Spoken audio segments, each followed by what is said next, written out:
Murphy on Walker. Pugh. That'll do it! That will do it! Pugh for Bournemouth!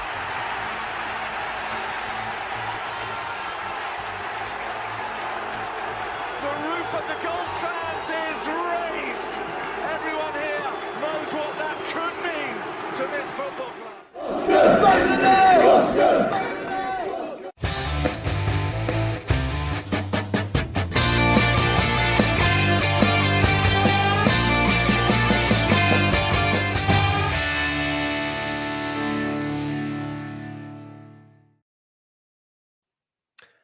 Well, hello there and welcome to the second look here on Back of the Net. I hope you're doing okay this Monday evening. It's all about the festive spirit tonight. My name's Sam Davis and this is the show that dissects the previous Cherries game. And by golly, we're probably going to need to do that after a resurgent Blackburn Rovers came to Dean Court full of confidence after their incredible run of games. And they continued that form thanks to a goal either side of half-time. Indeed, a dispirited Cherries failed to make inroads really against a well-drilled and well-organised Tony Mowbray side. Were Blackburn good? Yes. Were Bournemouth poor? Yes. Is there cause for concern? Possibly. In this show, it's all about working out the hows, the whats, and the whys. And as ever, I can't do it alone. You guys, of course, are on chat. So if you're willing to, give this video a like right now and say hello. We'll get your messages on screen throughout the show. And tell us your thoughts on chat too. As I bring in, firstly, Mr. Tiggs. Hello, buddy. How you doing? Yeah, not too bad, mate. That performance on the weekend, if we carry on like that, promotion, no chance. We've started already. We've also got Jeff Hayward here as well. Jeff, you all right? All present and correct. And also, I've got someone that I don't quite recognise, actually. Who could we have here? Who is this? It's me, mate. It's me. Oh, Right. beautiful. How are you? Yeah, Merry Blitmas, mate. Simply having a wonderful Christmas time. And also, we have got Neil Dawson here as well. Neil, how you doing? You'll log these jokes as ones to forget. Very good. Well, it's all about the football balls today. And look, Tom, the league table isn't particularly pretty at the moment, is it? Look, we're still in second place. However, look at those colour charts. LDDDL. Not what we wanted. We thought this was a match where we might be able to turn it around. We didn't, though. Yeah, no, really disappointing. And like you say, it's weird, isn't it? Because we are second. But yeah, the gap between us and seventh feels like that was the gap between us and third not so long ago at all. And yeah, I think obviously we'll go into the game, and I think it was more worrying than was the performance. I think there were parts of the Fulham game that you could kind of, a little few positives in there, I felt, the way we grinded it out. But Saturday was the poorest of the season for me, mate. Yeah, it was a poor performance, Jeff, wasn't it? We were all in the Alpine bar looking forward to a game. You had your 3-0 prediction, or it was a high-scoring prediction, but didn't quite pan out like that. And the writing seemed to be on the wall fairly early doors in this game, got to say. It was. I think the writing was on the doors when we saw the team. No Phil Bill, no win, and no performance, really. I don't think we've got anyone who can step into the Phil Bill shoes, and that was a fundamental problem going forward. Plus, who'd have thought we'd have been so reliant on a decent left back who could make overlapping runs? But when you haven't got that, neutralises us. So, Tiggs, this is we've seen one table, but this is another table that we need to be probably quite concerned about. And this, what is it, the form table? Oh, yeah. Look at that. I mean, that's, wow.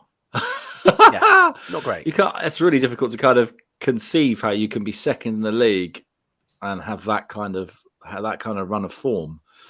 We can't. It does feel like we're building our season on our past successes rather than our future ones. Is it because we've got too many injuries, or are the wheels coming off? I suppose maybe we might work that out tonight.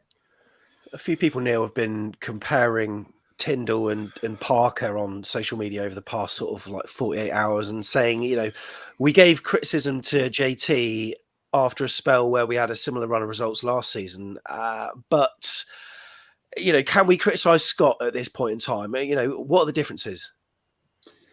I think the differences are that he largely inherited a squad, and then the players he could add to it, he added fairly late. So it's a slightly unbalanced squad, I think, that works well when everyone's fit. But to go back to Jeff's point, I think the three that started in midfield on Saturday, I worked out, have scored 1 goal for us in 150 appearances for the club. So they're all, decent players. Christie's never scored. Pearson's, he's a good player. Pearson's a good player. Lewis Cook's a good player. But in terms of balance, then you think on the bench, you've got Gavin Kilkenny, who's never scored. And then you've got Jefferson Lerma, who I think scored 6 times in about 130 games. So we've managed to collect a midfield that are very, very good. We like them all as individual players, but it's not a balanced midfielder, because when you take Billing out of it, there's literally no one that's going to score, which means you're then, you're relying on a couple of wide players. So I think, to be fair to, last year we had Solanke, we had Danjuma, we had Brooks, we had a lot of goal-scoring players. Stanislas when he was fit. So I think that's why I give Scott Parker a little bit of leeway. It'd be interesting to see who he brings in January. But if the run carries on, he'll get the same criticism. What's quite scary, Tom, is that if we don't pick up a result against Middlesbrough, if we lose against Middlesbrough next Saturday, and to be fair, I wouldn't necessarily bet against it. We would be halfway through the season. Last season, after 23 games, we would have had 1 point fewer than what we'd have next week. I know this is all quite hypothetical. However, that's quite a concern for me. But what improvements have we seen this season so far, Tom? Let's be positive, because there have been improvements in some departments. Yeah, of course there has. I think up until late, and like you say, it is a blip. I think we've been more organised defensively. I think we've seen some of the youngsters come through and feel like new signings, haven't they? We're all saying about how much we're missing Jay-Z at the moment, and Anthony and him had a really good partnership, and I think that's something a lot of us have said, as you lose a few players and you realise the partnerships then break down. Anthony doesn't look the same without Zamora behind him. Kilkenny's obviously come in and been brilliant as well. So there's been some. Dom Solanke's looked great as well. There's been a lot of positives, but of late, very little. And I agree with Neil. The midfield was so unbalanced. And what surprised me was we went to Fulham, and he surprisingly played Marcondes when we had Billing, and then when we didn't have Billing, I thought, well, Marcondes has got to play then, and he didn't play. And it felt like, well, if anyone could do that role, it's probably more likely to be Marcondes. Yeah. So there doesn't seem to be a balance in that midfield, and I've said it before, but Lerma's a massive miss when he's not there. You notice it so much; it's unbelievable. And as much as Steve Cook's been great, Kelly and Kale have had a really good partnership. So since that's gone, that's caused us problems as well. But yeah, we're still second, and like you say, even if we have 1 point less than last season, we were all right at this stage last season. It was it was just what come after that. It's how we react now, and I do believe that the boys will react. I think we've seen enough. It's just been a real sticky period, and we haven't been able to grind any out. And it's a worrying trend. But I think that first goal's key, and we didn't get it on Saturday. No, we did. A couple of things, Sam. Sorry, one about the comparison with Tyndall's team. Tyndall's team played very much as individuals. One of Parker's strengths has been he's got this team playing as a team. What happened on Saturday, we quickly dissolved into playing like individuals because none of the players worked in combination very well. Yeah. And the second thing, I think, is that for whatever reason, Tyndall got the players shooting from outside the box last season, in that first half of the season, certainly. And 1 goal we've scored from outside the box this season? I wouldn't even know which one that is. Which one is that? That was Phil Bill at Cardiff, I think. That was the only one. Yeah. And you look at the amount of deep-lying defenders that we're going to come up against, unless you're going to shoot even and score from outside the box, it's going to be really difficult to break those teams down that sit deep against us. Yeah, absolutely. So, Tiggs, this was the team then that we were greeted with, and it did seem weird. And this kind of harks back to what Tom was just saying about Marcondes, who I didn't think had a bad game at Fulham. You got Ben Pearson here, who in my mind, he's always a player that you put out for an away fixture, not necessarily at home when you need a bit of creativity. This is where sort of Kilkenny, I think, might have been sort of better to be positioned, because Lewis Cook, ideally would sit in that position, but we needed to fill those two, sort of attacking spots. And Christie coming inside, he's all right there, but I'll tell you what, he's much more effective out wide than he is in that central position. Yeah, I mean, for me, I don't want to sound like an idiot, but there is an element of me when I looked at that lineup and the way that it's out. It just felt a little bit kind of like pull a name out of a hat and stick it down, because I don't think anyone's playing in what I would consider the strongest position, bar Pearson in that midfield. Certainly in that three, and even so, you're right. We're playing at home. I would want someone a bit more progressive, with maybe Pearson alongside, and that was the weird thing about it. For me. So yeah, I mean, you had Anthony and it was nice to see Lowe get in a game, because we wanted to see that. But the thing, like we were talking about earlier, it's about the partnerships as well, isn't it? And it just feels like we keep changing up the partnerships. We've changed there. Look, we got Christie there and he was starting to combine well with Stacey, and now we switched it again. And it's just so frustrating, because that's where we were starting to get a little bit of luck, a little bit of something.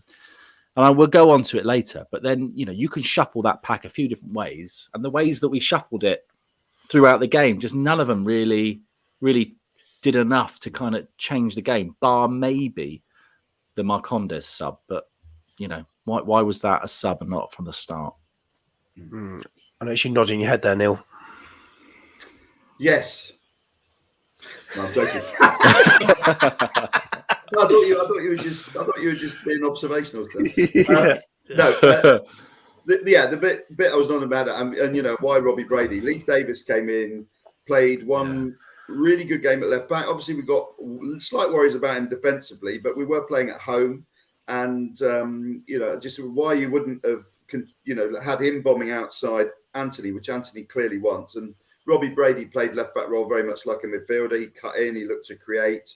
But that's not what Jay-Z does. That's what we need going outside of Anthony, because Anthony also cuts in and looks to create. So these are the slight worries that you've got, is that we can all spot these things, and you think that surely people that work with the players every day would also be able to spot them. But I was nodding my head at Marcondes, who I thought is a player that can in his career can grab goals and unlock defences. And why you wouldn't put him in those midfield three, I do not know. And when he came on, I mean, he made that brilliant run where he just kept going and going, and then Lowe should have scored that. He took an extra touch that he didn't need to take. But yeah, so that's what I was nodding my head at. Marcondes had to really start. And Jamal Lowe out wide, Tom. It seems to be that his best games are when he comes on as sub. Yeah, he seems like that real impact player at the moment. I mean, I'm not sure where he most likes to play, to be honest. Him personally, it'll be interesting to know. We haven't seen him too much down the middle. But he's got an eye for goal, and he's looked all right when he's come off the bench. But yeah, I've never been convinced when he started, and I think it's that imbalance thing again. He's not going to do what Christie likes to do when he's out there, which then affects whoever the right back is, and then it affects the man who's inside of him, and then it affects Dom Solanke, and it just means there's a lot of square pegs and round holes. And and Christie's a player that's good enough to play virtually anywhere on the pitch, because he's just quality. But I don't like him in that role. When you're frustrated, we'll probably go on to it, but in the game on Saturday, I felt like Dom was getting frustrated, so he was trying to come deep and get on the ball. And then Christie was getting frustrated, so he was going deep to get the ball. And you've got no one going in behind. The thing Phil Billing does quite a lot, sometimes we criticise him for it, but where he doesn't do as much going backwards, it means he gets closer to Dom. And I feel that I would have liked to have seen maybe Jaden or Lowe off wide areas try and get closer to Dom, because I just felt there was one point about 82 minutes, and I thought Dom is on his own. We've got less than 10 minutes to go here. Very isolated, and then it's just a spiral effect, like I say. And yeah, for some reason, Lowe's never looked that comfortable when he started games, has he? No. We didn't play well, but I actually thought Tony Mowbray outwitted Scott Parker.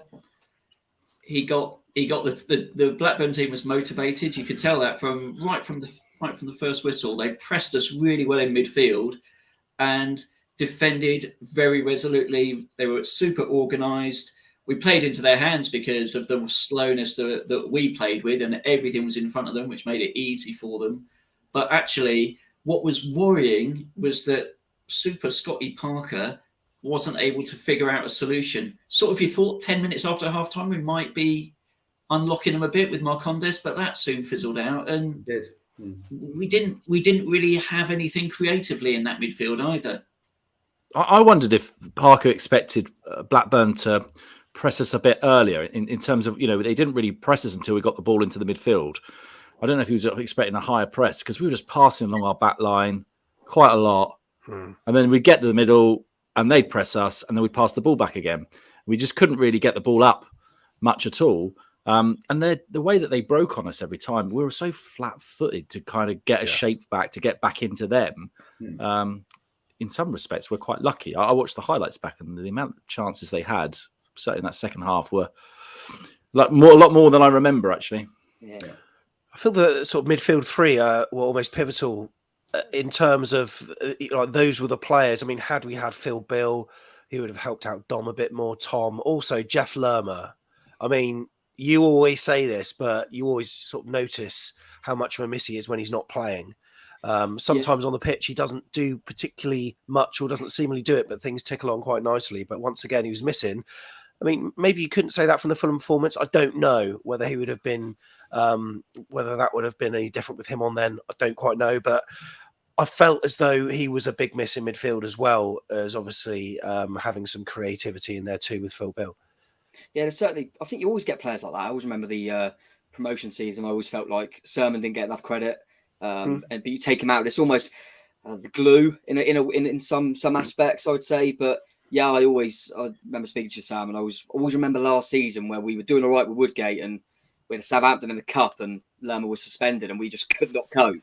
And felt he's one of them players that you don't appreciate how good he is maybe until he's not there. But yeah, I just thought there was a whole imbalance in that midfield, like we've all alluded to. Really, I didn't really get it. Probably a game where I felt like it was best for Kilkenny, and he doesn't play, and then he seems to play when I feel like, should he play in this one?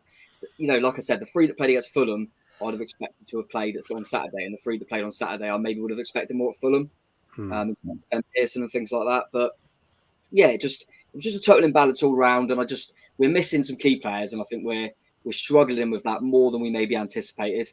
We thought we had a really good squad, which I still believe we do, but when a few of it happens, it just breaks up so many connections around the pitch. And yeah, and I agree with what Neil was saying earlier as well. I think we should have just played Leif Davis. I think the last time he played left back was our last win at home. He'd know that job a bit more. The way Brady, I don't criticise Brady too much, but it didn't suit me in front of him at all, and there was never going to be any combinations down there, and you could see that quite early. So yeah, number of things, but we definitely missed the players we were without, and hopefully they're starting to come back. We're talking on the vlog about Jeff Lerma. Jeff, an unfortunate miss, and we've spoke about this already with regards to what he said or did to the referee to make him you ban some more. And loads of people on Twitter have been sort of making jokes about it this weekend, including Chris Temple. Stand by for another possible suspension for Jefferson Lerma, shaping Christmas biscuit pastry in a manner contrary to Rule E9 of the Baking Act. And as you scroll down, there's a video of him and his daughter just in the kitchen having a lovely time. But you do start to wonder whether there is a bit of a vendetta against this guy. But yeah, not included, which was a shame. Phil Bill not included. And yeah, you know what? Do we need that creative player playing in the Ben Pearson role? Because Jeff, he's not that creative, is he? When you compare him to Lewis Cook in that role, or maybe no, I don't think Pearson and Cook certainly doesn't work. I think Lerma's miss was late in the day as well. Parker only found out on the Thursday before the game. So imagine, right? They've been training 5 days expecting Lerma to be in that team. Suddenly on Thursday, they find out he isn't. So Parker's got to reorganise the team, all that training that they probably did on how to move the ball and break Blackburn down probably just needed changing. And, I don't know what went on, but it feels to me like it destabilised the thinking of the coach as much as anything. You could tell that from his after-match interview. He was livid about that, and that's what he really wanted to talk about. Yeah. If you're going to play a midfield with some creativity, Christie is more creative when he's out on that flank than he is in the middle. Lerma and Kilkenny is the most creative / destructive partnership I think we've got. And then you've got Marcondes and Lowe as wild cards to come in off the bench.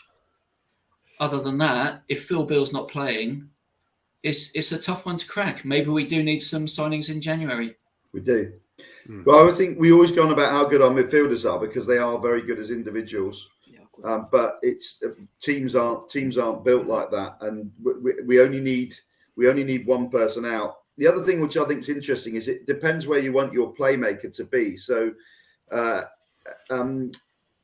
Scott Parker likes his playmaker to be just in front of the back four, which is why he likes that Kilkenny Cook role. Yeah. Personally, I'd rather have Lerma there, not necessarily playmaking, but just really covering and making sure nothing bad happens, and then giving it to two playmakers further forward, like a Billing and a Marcondes. That to me is the way you'd line up at home, and then away from home, you'd maybe put Pearson with Lerma and just play one playmaker, Billing, in front of them. And that's the bit where I just think we don't, he's been back on already, Scott Parker, saying we're not going to deviate from what we do, etc., which is standard, Eddie Howe used to say it, standard management stuff. But I do think probably to really get the best out of this squad, we do need to deviate from what we do a bit.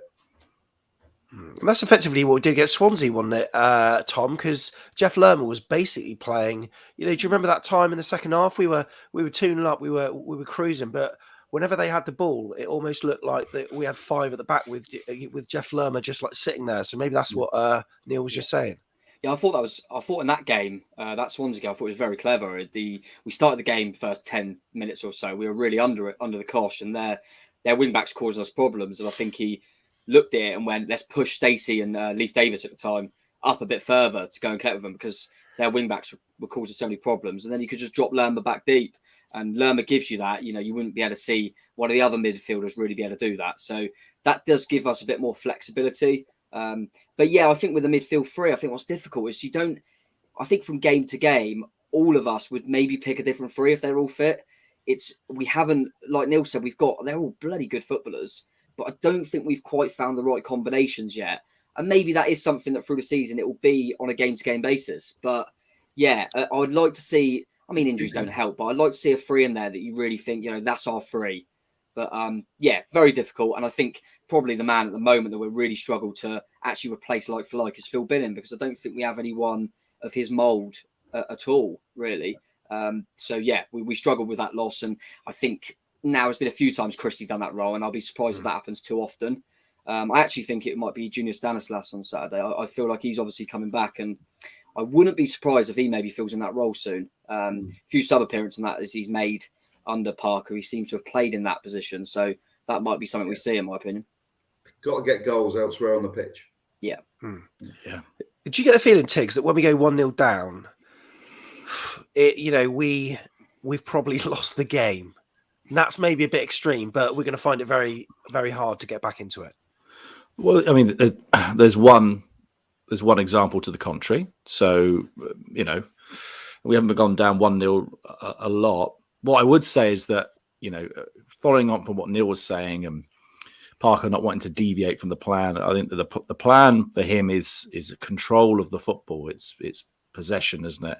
And controlling the game. And you can't always take that route to score goals, especially when you're up against such a well-organised team like Blackburn. And, we can pass the ball around all we want, but, if we haven't got outlets that actually are making forward runs, and like Tom said right at the beginning, Dom Solanke was so isolated. There was nobody to peel the ball off. So, yeah, if you're not going to change it when you're 1-0 down, then we're not going to get back into a game. Unless the 1-0 down is obviously against a run of play and we were doing well already. But I am seeing a stubbornness. But then it's not something we're not used to, is it? Because Eddie had a stubborn streak in him as well. If it's what they've been working on all week in training, then they're not likely to change it. On the other hand, you talk about that Jeff Lerma dropping back into making a 5 against Swansea. You see there a Scott Parker who is able to adapt. Yeah. But maybe his skill is adapting to hold on to a lead rather than adapting to get some more goals. Yeah, and Blackburn did take the lead. It was Brereton Diaz. Well, it was a cross that came in. It was headed towards goal. I have no idea whether it was offside or not. A lot of people were saying it is, Neil. I don't know whether you've seen or heard any comments with regards to whether it's on or off. I've not seen anything. I got a mate who sat in line with it, whose judgment I trust, who said that they were clearly offside. But from my angle, I never would have been able to tell. I was too far back from it. But Scott Parker said they looked at it and there were 2 offside. So it may well be there was an air of unfairness about it. But you just got to react from that, haven't you? So we didn't lose that game by 1 late goal. We went 1-0 down fairly early. That sort of, if you offered it to a manager, they'd say that's about the time I'd like to go 1-0 down. But we didn't really. It was how we reacted to it. But yeah, I think it potentially was offside.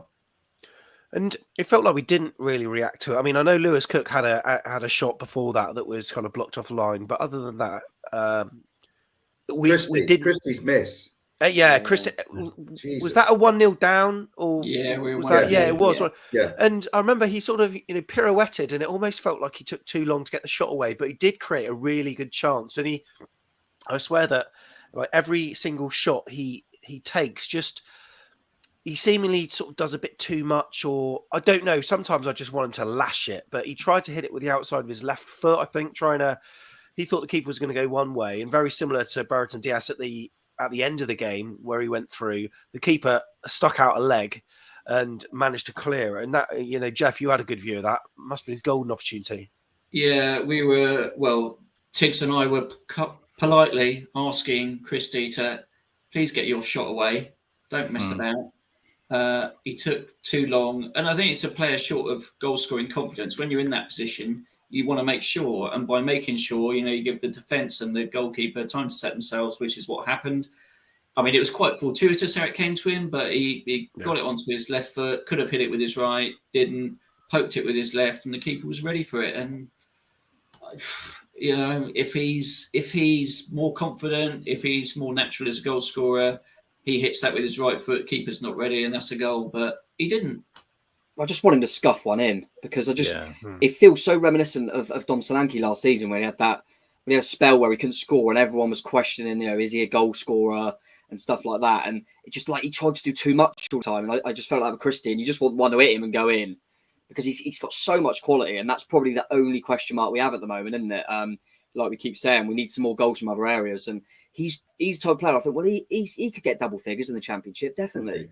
But, we haven't seen it yet, so I don't know where I'm getting that from. But I'd like to think you all know what I mean, is he looks like that sort of player that can add goals to his game. So I'm still confident that will come. But, yeah, he's done brilliantly, and then just that final bit at the end. But we need him to help us out with some goals soon, definitely. You can't have a wide forward, because he is a wide forward, because we play 3 at that front. You can't have a wide forward that hasn't scored in 17-odd games. And because even Anthony, I don't think, the wide forward should be chipping in. If Solanke's at, 22, 23 goal a season, the wide forwards need to be doing 12 or 13 each. And, Anthony might just get there, but we need more goals from those positions. And you can certainly see as well, if this team went up, everyone's ability to score drops back down because you can't take 2 touches or you can't set yourself. You can't do all these things in the Premier League. We would really struggle because we don't have natural goal scorers. We're becoming really predictable in that respect, aren't we? And where our goals are going to come from. So if you're playing against us and you're looking at the lineup and you're thinking, well, there's Dom Solanke and there's Phil Billing. Now, all we got to do is stop them to linking up, stop them to getting the ball, because quite often that's where our goals come from. They're not coming from out wide. Maybe an overlapping fullback like Zamora, but they're few and far between. Yeah. No, I was going to say that I'm pretty sure that promotion season we had 5 that hit double figures. Yeah. I think Richie and Pugh did, and then obviously Kermit, Pittman, and Wilson. And I mean, Richie and Pugh could always get you a goal, couldn't they? So yeah, that's definitely something we need to add to because, like you say, it's only really Billing other than Solanke. And I felt like Lowe was that sort of player, but like we mentioned earlier, he seems just a bit more impact subbish at the moment. So yeah, that's a worry, and definitely. The other thing that's interesting is none of the back 4 that started on Saturday have scored. And I know you don't rely on them for goals, but none of them have scored a goal. And Smith, who played against Fulham, also hasn't scored a goal. So you look at any other Bournemouth side over the years, even some of the crap ones, you'd have a centre-half that would have scored 2 or 3 headers by now, like Steve Cook used to do, Tommy Elphick. Full-backs, Charlie Daniels and Even Simon Francis, they chip in with goals, but there's just no goals in the side. That's which when you take out 3 players, I don't know what percentage of our goals Solanke, Billing, and Anthony have scored, but it must be a lot. And the next player would probably be Zamora, wouldn't it? Yeah, probably 3 or whatever it is. Yeah, it feels to me like we're also struggling to score perfect goals all the flipping time. The chance that Solanke had in the second half, where he's got the opportunity to hit it with his right, and he takes it back on his left. It's like, have a go. And we seem to be afraid of just having a go. And don't we remember that goal we scored against Birmingham when Christie shoots and that bobbles off the keeper? That happens when you shoot, and you can score. And I just think that whether it's the way they're being coached or the mentality of the players where they're lacking confidence in scoring goals, that we're just not having a go enough.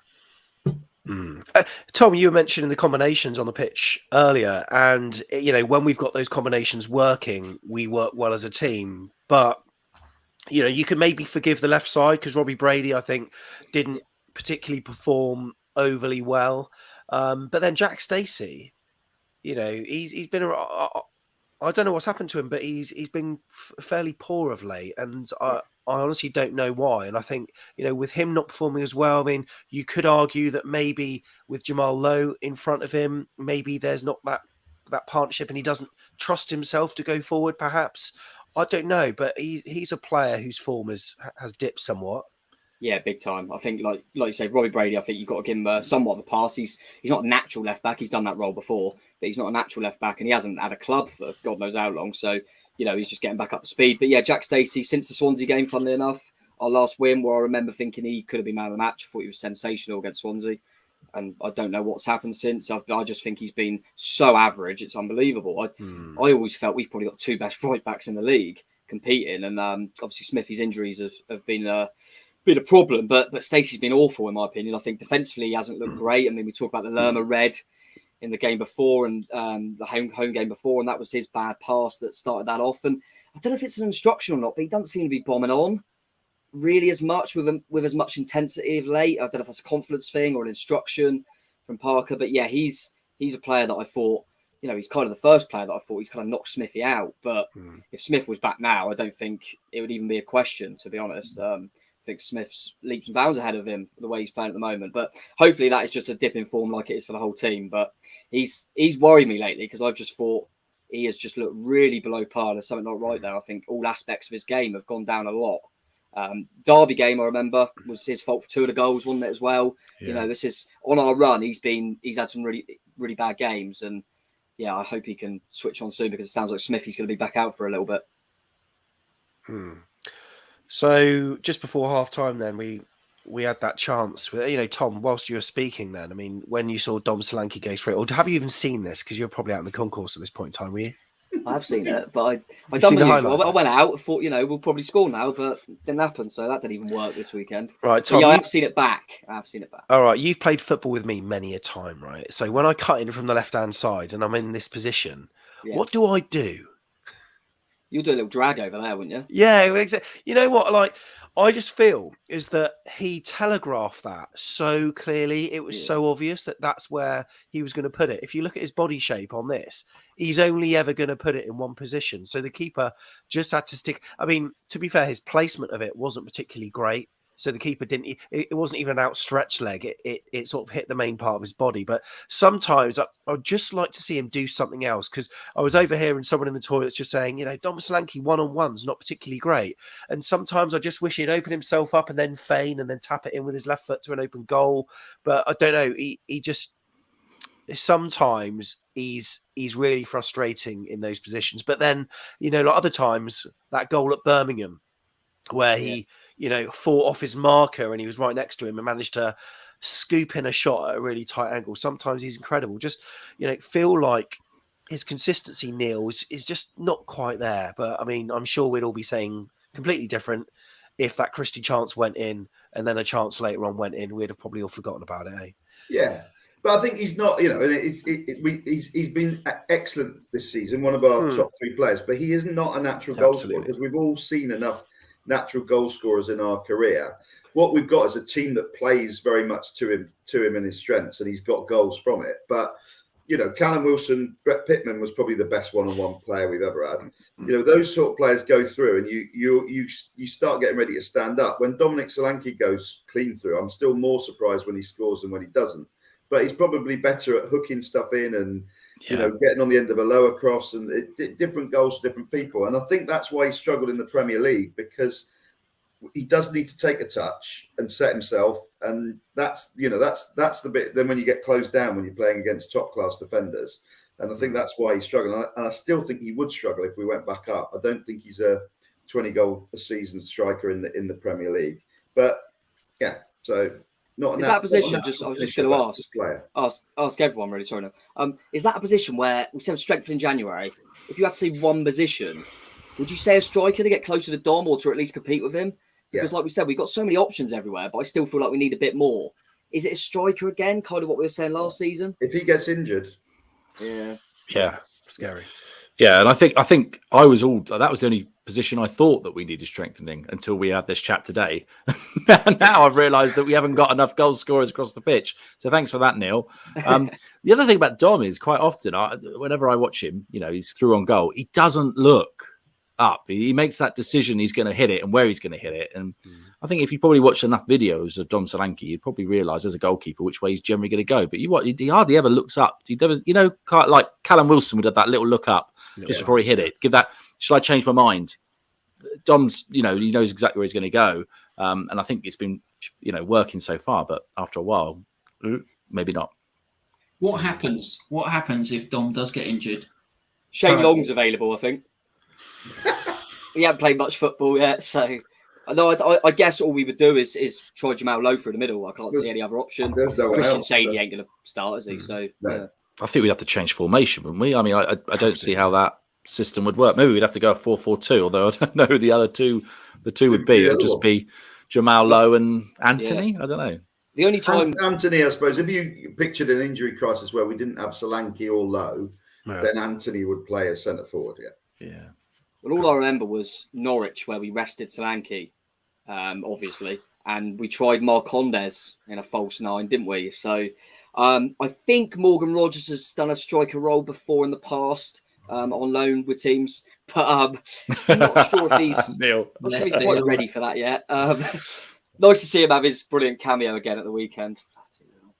I've never seen a player. I don't want to give stick to him because he's not getting enough minutes. It must be frustrating for him. It's very hard to come on like he is so late and go and change the game. But I can't remember in his Bournemouth career giving it to our Bournemouth player. He just gets ball away every time he gets it. I've never seen anything like it. I think there's too much pressure on that lad, to be honest. Yeah. He came with such a hoopla of this. This guy was great in. Was he League One or League Two last season? League One, Lincoln City. Okay, so he came with this reputation, and the kind of goals he was scoring there, he was doing it all on his own, wasn't he? You can't do that now. No one can. Someone tell me why we had 3 defenders on the bench. No Sadie. If we are struggling, if we go 1 or 2 goals down, there is nobody else you can throw on other than Rodgers. Yeah. I guess it's just because the only other option was probably Sadie that was fit. Do you know what I mean? The real first team, I guess that's all it is. It was just numbers. But yeah, like you say, I remember looking at the bench. It was very. We're probably hoping. If we had had a lead, it would have looked all right. But yeah, no real attacking intent on that subs bench at all. Which is, if we'd had a lead, Tommy would have put all 3 defenders on, wouldn't he? Exactly. Yeah, would have had a back 6, which would have been. But if we are going to play this one up top around Solanke and it's not working as it wasn't, we need to be imaginative and maybe go 4-4-2 and put 2 players up top. There was nobody who could really do that, I didn't think, on Saturday. Even if Parker would ever dream of doing that, he'd probably, I don't know, drink poison rather than do that anyway. Well, no, you're right, because if the 4-3-3 doesn't work, we go to 3-4-3, but it still leaves Solanke on his own. And we were talking about this on Saturday. It's the gambling of 2 players in the middle that we never do. We just shove an extra one into midfield and take one out of defence. But what we don't do is ever think, let's put 2 centre forwards on. And that may well be because we don't have another one. Also, what did Blackburn do?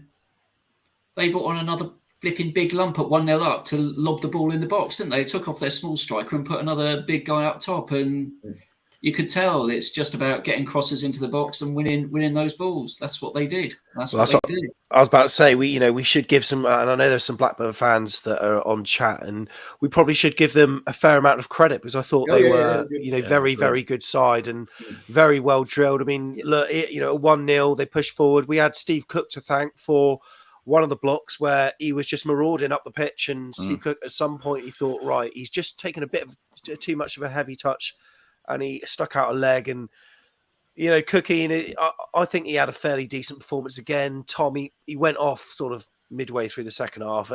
It's blamed on a calf injury, not so sure, because he seemed to be walking absolutely fine. Maybe he's just looking to give Lloyd Kelly some minutes, I presume, ahead of bringing him back for the next game at Middlesbrough, perhaps. But once again, I thought, Cookie had a solid game. Yeah, done his job pretty well. I think it was a definite sub to say, Kelly's back. I want to bring him in at Middlesbrough. This is a nicer, easier way to ease him in, so people won't be as surprised when I drop Cook against Borough. I think. Because it didn't make any real sense. I know a lot of people have looked into, maybe Kelly will bring the ball out, but I think that's a load of rubbish. I think that Steve Cook at one point of the game drove the ball on all the way up the pitch. I thought, marauded forward. I just think that's a very lazy argument. I think he just didn't have many options on the bench and saw a way of easing Kelly back in and showing who his main man is, to be honest. But yeah, great block from Cookie first half, and right behind that, it was superb. I hope that's not his last game, but I'm kind of feel like it might be. I think Eddie will be giving him a call very soon.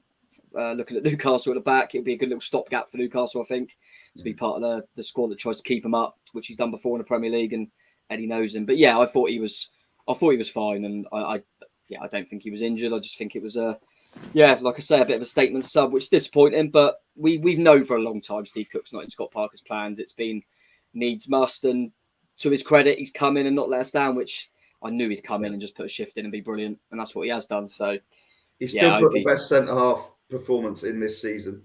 Yeah. Everyone, it annoys me when people go on and on about how we've got to get Cahill and Kelly back. No, neither of those have played as well as Steve Cook did at Fulham. Yeah. Mm-hmm. Yeah, I thought he did really well, and hopefully that's not his performance, but I sort of tend to agree with you. Look, and what happened for their second goal? Because they got a corner. Tiggs, Jeff. Yeah, I mean, Jeff, you'll have seen it pretty clearly. It seems to be zonal marking, and that's what happened at Stoke. What the hell? Zonal marking. Yeah, well, Cahill don't get off the ground. Sorry, I think it's Christian Marcondes who are the players nearest to Von Eck, and they're not as big as he was. And Cahill was the man who was flat on his feet. He should have been jumping for that and wasn't. And carbon copy of how to beat us is get set pieces, loads of big players in the box. We cannot defend crosses. We can't stop crosses coming in. I mean, I know it's a corner on that occasion, but the first goal was cross that wasn't stopped.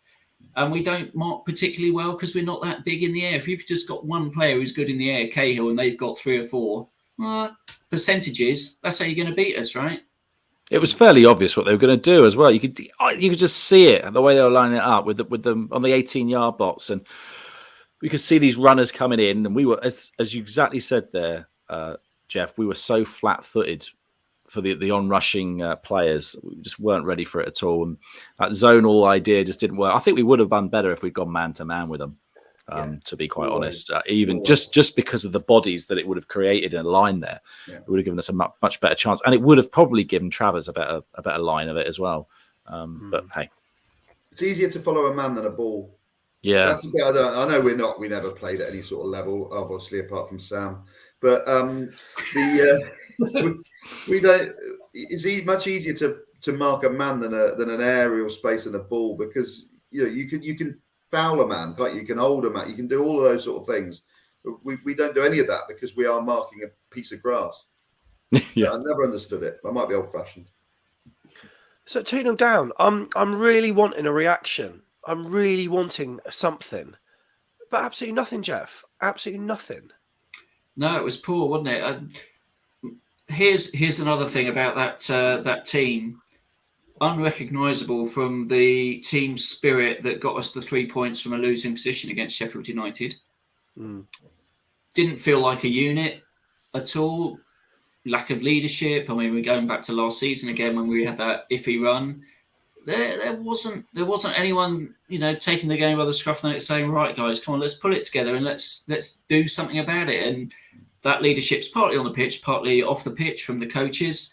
Didn't really get a sense of that. They're just like, okay, it was frustrating, but you want the team to leave it all out there, and there was no sense of anybody rolling up their sleeves and giving it a go for us, the fans.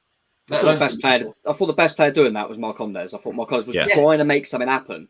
Like you said, Jeff, you want to see a bit of that, and I thought Marcondes tried. It didn't always succeed, but he tried to make something happen, didn't he? Which I definitely appreciated. But yeah, it was so odd. It was so flat. I think Blackburn deserve a lot of credit again because they're probably the most well-drilled side I've seen this season, to be honest. And they didn't give us a sniff, did they? And they were just letting Dom go get the ball. Go on, man, you get off the ball. You're not doing anything in here, so we're fine. But yeah, the reluctance to get anyone near Dom Solanke just absolutely baffled me, to be honest. And it didn't change all game. And I think every single league game this season, we've only ever played with Solanke up front on his own, and we've never got anyone near him. We'll try to get someone kind of partner with him or whatever. And yeah, it was odd. And then, like we said, the sub of Steve Cook, and then just putting Brady out on the right and just trying to do, it just didn't seem right. And it never in that game did I think we were going to score, to be honest. No. It was just like Parker just kind of moved players around, but he didn't actually change the shape at any point, really. Not enough to kind of make any difference on the game. And it's a definition of madness, isn't it? We're doing the same thing for the whole game, expecting something different to happen. Well, apart from if Blackburn are going to make a mistake, that was the only way we were going to be back in that game at all. If you're a proper football coach, is there something that stops you saying, right, I'm going to take the centre half, Cahill, stick him up top, and we'll try and put them under a bit of pressure, put some balls in the box.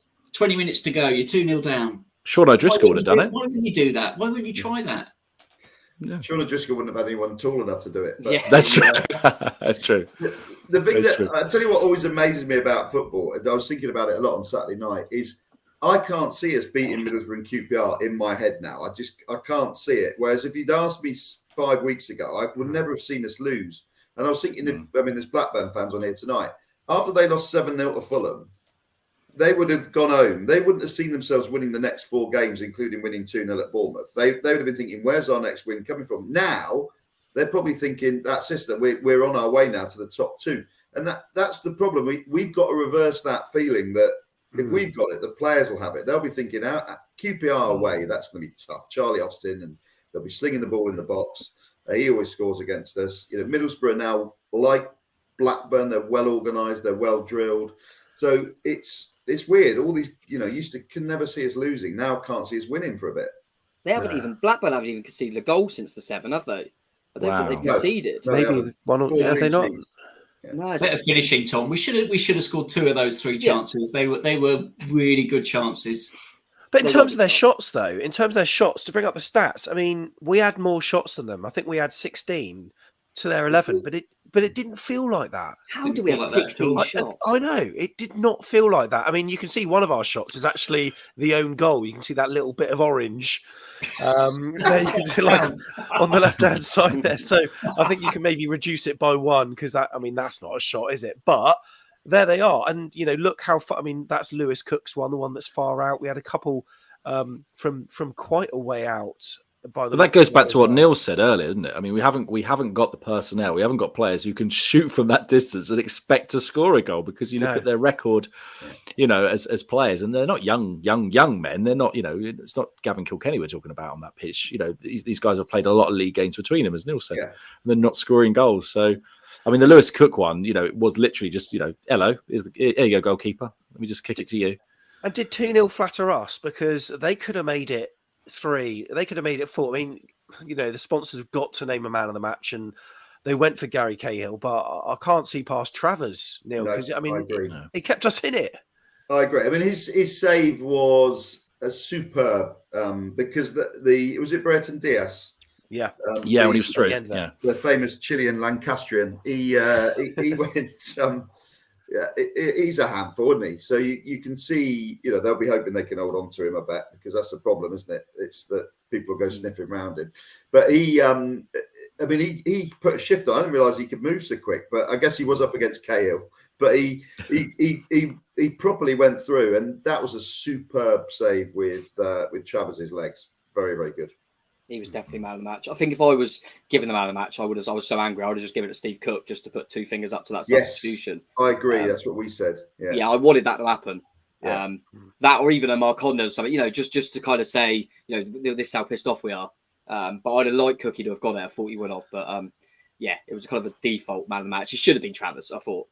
He probably kept the score down. Like you say, you showed them stats, Sam, and it makes you feel like 2-0 was quite good for them. But we watched the game, and the eye test does a lot more than stats, doesn't it? I mean, 2-0 was flattered us more than it did them, definitely.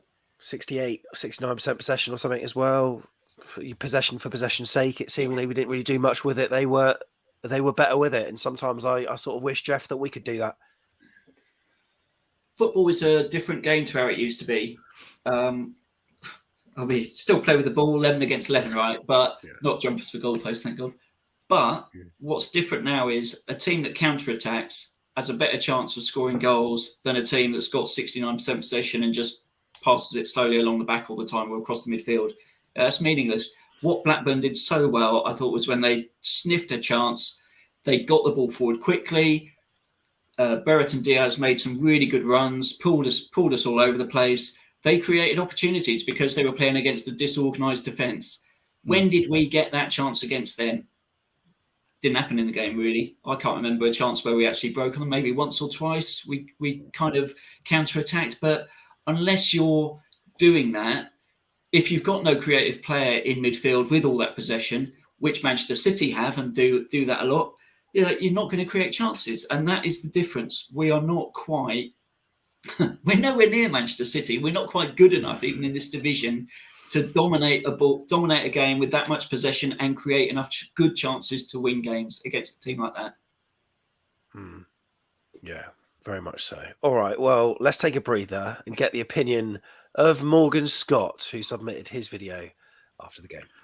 I think in the first 20 minutes, I thought we were pretty okay at times. I thought I was wondering when we were going to pounce on the opportunity of scoring. It didn't come. It was unfortunate, but their defenders early on looked really shaky around the back. Don't know what they were doing. We were pressing very high, and then they grew into the game. Obviously, I think the first goal, that was from my angle and from what other people have said, it definitely offside by far. And then the second goal was, unfortunately, I think we just lacked a little bit of legs in the final few minutes, and that was enough to see them over the line. They started to stop the game. They were very good at what they were doing. I'm normally try to be positive, but the referee had a terrible game as well. I know referees, obviously, it's their job. They're trying their best, but it's by the worst officiating I've seen in a very long time. I thought he was very, very bad. But it's all smiles. It's Monday. It's a new week, new beginnings, and hopefully 3 points against Middlesbrough on Saturday. Up the chairs. Up the chairs. Cheers, Morgan. And look, the referee we haven't really mentioned so far, and there were boos at full time. I don't know whether they were for the players or for the officials. A lot of fans on the forum seem to think it was more geared towards the officials. What did you make of his performance? Because it seemed to be not the best. He was awful. Yeah. I think it's to our credit that none of us have mentioned that, actually. It is actually, yeah. A lot of fans would have been going on about it, but it didn't affect the result. They still would have won. They were still a better team. Let's not get away from that. But they were awful. The linesman and the referee. East End linesman in particular. Yeah, awful. But I never have a go at the players go down all the time. They got cramp and all that. I always think I'd want my players to do it.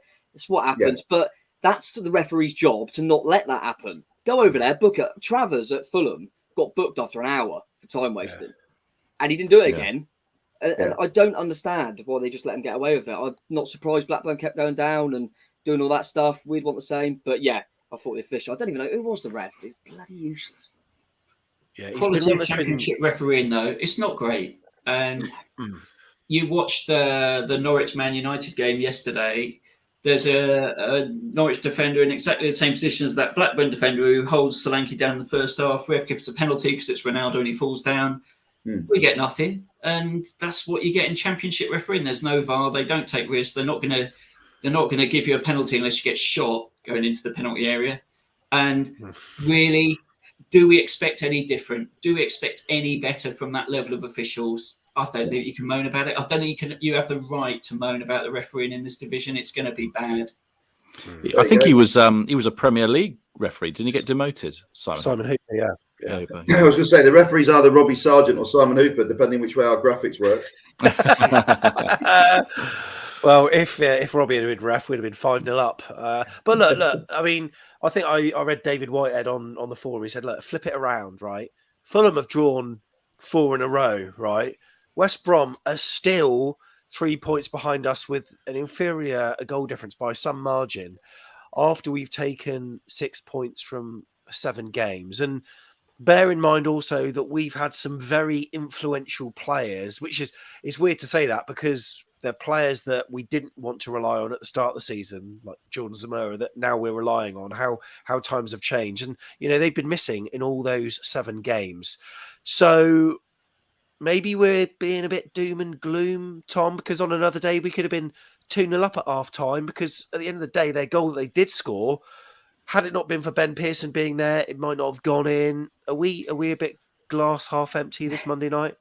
I think yeah, you can look at it whatever way you want. I mean, we'd be disappointing since the Swansea game, so we're going to be disappointing in our views. But that's championship. It's the championship. I think I come out after the Reading game and I was going, I don't think we'll ever lose. It's like Neil was saying, it changes so quickly, doesn't it? And I don't know why I'm surprised because it's the championship and. Results. Some of the results that go on the championship is absolute madness, and that will continue right to the end. And whoever's the most consistent will be the team that goes up. And we just got to fight. If we react quickly, if we can react at Middlesbrough, I'm with Neil. Like I say, at the moment, I think, we're going to win at Middlesbrough. But yeah, we put a few results out of the bag, and we're still in a blooming good position. So we're top of the league if we beat Middlesbrough. We're top of the league. Yeah, exactly, for an hour or so, but. It's all about, it's the same with all football fans. It's all about the direction you're travelling in.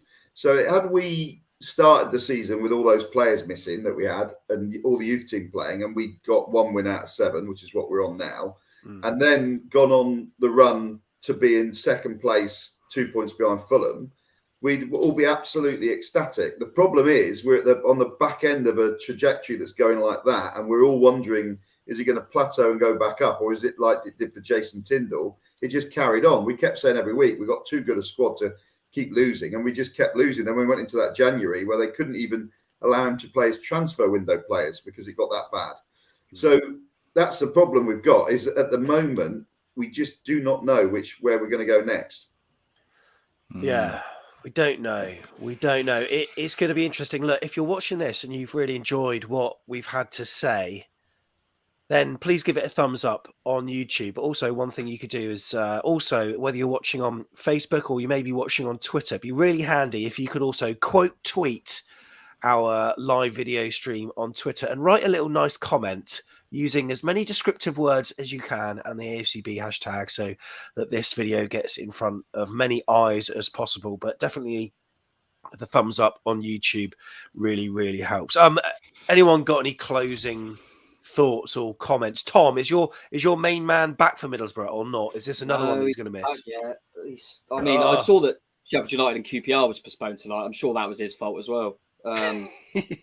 He's not back. Missed another one. The Formula One yesterday, that was his fault. I noticed after Chris Temple put that tweet about the baking, loads of people were just blaming Jeff on everything that's going wrong within in the world, which is fair enough. No, I think we could. It's not going to be Jeff, but I reckon we'll have a few back. I think Stanislas getting closer. I think he might be in the squad, hopefully. Samora, maybe as well. I know a few people have said they've seen him about and he's back in training and stuff like that. So, never know. Might have a couple back. And, who knows? We can maybe change a few bits. And Lloyd Kelly looks like he's back as well. So, they're coming back when you got them injuries. They've got to come back at some point. So, but it's a difficult game. Middlesbrough away, very difficult game. So, it's one of them that you want to go there and think I'll take a point, but because of our predicament at the moment and the run we've been on, we need to go there and try and get the 3. But we're more than capable on our day, so hopefully it's our day. Like I say, it's Championship. You never know what's going to happen, mate. I hope we get something. We've got quite a long trip, isn't it?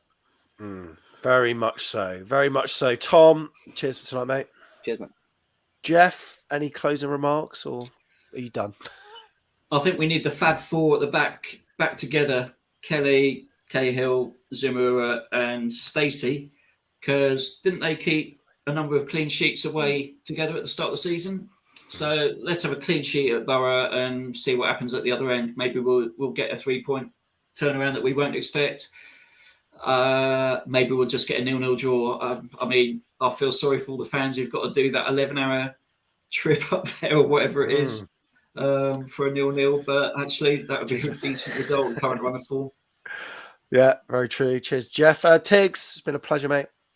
Thank you, buddy. I think I'd always take a performance over points, on this kind of trying to get back into it, trying to get back onto good form. But I don't think this team's going to work like that. I think, we're going to have to try and get some points before we start getting good performances. We're going to have to get a little bit lucky to get the ball rolling again. But as we know from the start of the season, when we were playing, the kids, once we can get our mojo back, we can get rolling, I think.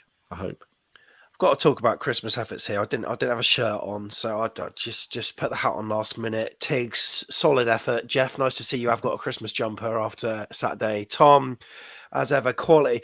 Neil, can I just tell you, is that a Toby Carvery Christmas jumper? Neil's his own sponsor for this show. Toby Carvery, home of the roast. Wow. This program was brought to you in conjunction with Toby Carvery. Is roast beef? It is. I used to work for their parent company, and they dish them out like confetti. And I've never been one to turn down a freebie. Yeah.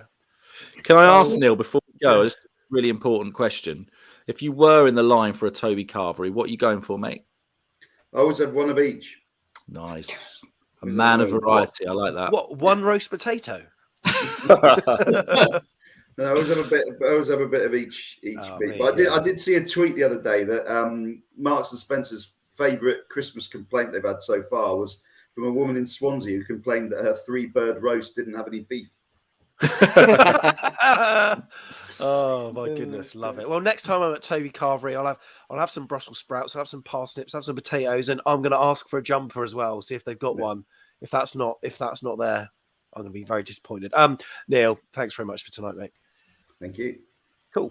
And thank you at home for being part of this. Thanks to Morgan for the video, and thanks to everyone on chat. Remember to share this with your friends and give it a like too. Until the next video, which is tomorrow with me and Tom reviewing Fulham of the Cherries. Back